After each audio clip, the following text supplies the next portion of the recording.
Hello everyone. आज हम राजस्थानी चित्रकला पार्ट 1 का अध्ययन करेंगे। राजस्थानी चित्रकला के अंतर्गत किन किन कलाओं को सम्मिलित किया गया है और इसका विकास कहाँ से प्रारंभ हुआ, इसके बारे में जानकारी लेंगे। राजस्थानी चित्रकला का आरंभ 1550 ईस्वी से 1900 ईस्वी तक जाता है। इसके विकास क्रम को यदि देखा जाए तो राजस्थान में चित्रण की परंपरा अत्यंत ही पुरानी है। चित्रकला ने यहाँ की सभ्यता और संस्कृति को आगे बढ़ाने में सदा सहयोग दिया है। 8वीं से 10वीं शताब्दी तक दक्षिण पश्चिम भारत की चित्रशैली में पाल शैली, जैन शैली, अपभ्रंश आदि का विकास हुआ, जिसके बारे में हमने पूर्व के वीडियो में अध्ययन किया है। इसी में आगे चलकर राजस्थानी चित्रशैली का विकास हुआ और 12वीं शताब्दी में कागज़ के आविष्कार के साथ ही चित्रण में जब कागज़ का प्रयोग प्रारंभ हुआ तो ग्रंथ चित्र परंपरा में उन्नति होने लगी। इससे पूर्व पाल शैली और जैन शैली में भी पोथी चित्र, ग्रंथ चित्र देखे गए हैं, लेकिन वे ताड़पत्र पर रचे गए थे, ताड़पत्र पर लिखा गया था। लेकिन 12वीं शताब्दी में जब कागज़ का आविष्कार हो गया और बाहर से कागज़ आयात किया जाने लगा तो ग्रंथ चित्रण परंपरा में राजस्थानी चित्रशैली का विकास हुआ। 15वीं शताब्दी भारतीय चित्रकला के इतिहास में सांस्कृतिक उत्थान का समय रही और इस समय कला पुनर्जीवित हुई और अन्य कलाओं से मिलकर परिमार्जित एवं परिष्कृत भी हुई, जिसमें 1451 ईस्वी का वसंत विलास, महापुराण, गीत गोविंद, विल्हण की चोर पंचशिखा, मुल्ला दाऊद की लौड़ चंदा, रागमाला आदि के सृजन से राजस्थानी चित्रशैली का क्रमिक विकास हुआ।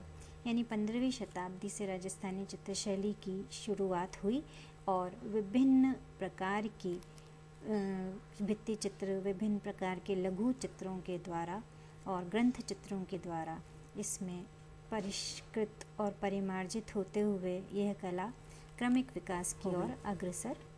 16वीं शताब्दी के उत्तरार्ध में मुगल सम्राट अकबर ने मेवाड़ को छोड़कर समस्त राजपूतों को अपने प्रभाव में ले लिया। मेवाड़ एक ऐसा क्षेत्र था जहाँ के राजाओं ने अकबर के आधिपत्य को स्वीकार नहीं किया था और अकबर से और मुग़लों से लड़ाई की थी। लेकिन राजस्थान के अन्य क्षेत्रों में जो राजपूत राजा थे उन्होंने अकबर के साथ समझौता करके, संधि करके और उन्हें अपने प्रभाव में ले लिया था। परिणाम स्वरूप गुजरात और अपभ्रंश से जो चित्रशैली प्रारंभ हुई वह राजस्थानी शैली मुग़ल प्रभाव के साथ में आगे बढ़ने लगी। यानी राजस्थानी चित्रशैली पर मुग़ल का प्रभाव दिखाई देने लगा, क्योंकि अधिकांश क्षेत्रों के सम्राटों ने, राजाओं ने मुग़ल आधिपत्य को स्वीकार कर लिया था या मुग़लों के साथ में संधि हो गई थी। 17वीं 18वीं शताब्दी का समय राजस्थानी शैली का स्वर्णिम युग माना जाता है।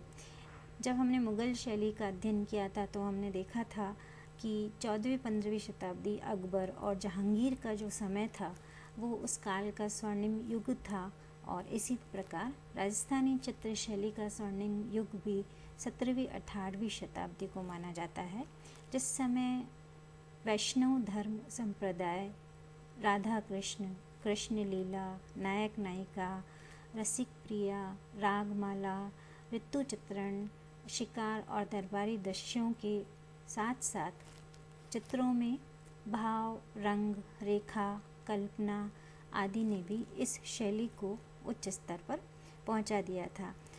इसका मतलब ये है कि 17वीं और 18वीं शताब्दी में जब वैष्णव धर्म का आधिपत्य या वैष्णव धर्म का प्रभाव राजस्थानी चित्रशैली पर पड़ने लगा था, तो उस समय इस विषय को लेकर अनेक चित्र बनाए गए थे और सारा वातावरण जो था, साहित्य और संस्कृति और कला, तीनों ही इससे प्रभावित हुए और फलस्वरूप जो कला शैली थी वो अपने उच्च स्तर पर पहुंच गई थी। 19वीं शताब्दी में जब ईस्ट इंडिया कंपनी ने भारत पर आक्रमण कर दिया तो उसके पश्चात कला का अवसान होना शुरू हो गया, क्योंकि ईस्ट इंडिया कंपनी और यूरोप का प्रभाव भारतीय चित्रण पर पड़ने लगा था, चित्रकारों पर पड़ने लगा था। और जब राज व्यवस्था धीरे धीरे समाप्त होने लग गई तो जो कलाकार इनके अधीन कार्य करते भिन्न भिन्न स्थानों पर चले गए थे और छुटपुट कार्य करके अपना जीवन यापन करने लगे थे। अब राजस्थानी चित्रशैली के नामकरण के विषय में अनेक विद्वानों में वैचारिक मतभेद सदा से ही विद्यमान रहा है। अलग अलग विद्वानों ने, अलग अलग विचारकों ने इसके नामकरण के विषय में अपने अपनी बात कही, अपने अपने विचार रखे हैं। राजस्थानी चित्रकला के नामकरण के विषय में जिन विद्वानों ने इसके नाम के बारे में बताया है, उनमें से डॉक्टर आनंद कुमार स्वामी ने इसे राजपूत कला माना, क्योंकि इसका अधिकांश भाग राजपूतों के अधीन रहा। उन्होंने ऐसा माना क्योंकि ये राजपूती कला है या राजपूतों के अधीन रहकर पनपी है, फली फूली है, इसलिए इसे राजपूती कला माना जाना चाहिए। परंतु राय कृष्णदास उसे राजपूती कला नहीं मानते थे, उसे राजस्थानी शैली मानते थे, क्योंकि उनका कहना था कि यह कला अपभ्रंश और जैन के पश्चात फली फूली है और इसका प्रभाव न केवल राजस्थान में राजपूतों के यहाँ बल्कि गुजरात और मध्य प्रदेश में भी है और संपूर्ण भारत में फैला हुआ है।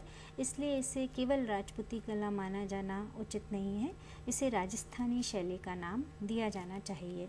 जबकि कुछ विद्वान ऐसे थे जो इसे की पश्चिम भारतीय शैली भी मानते थे, क्योंकि इस कला के कुछ कलाकार पश्चिम भारत से आए थे और वहीं से कला का प्रारंभ भी हुआ था।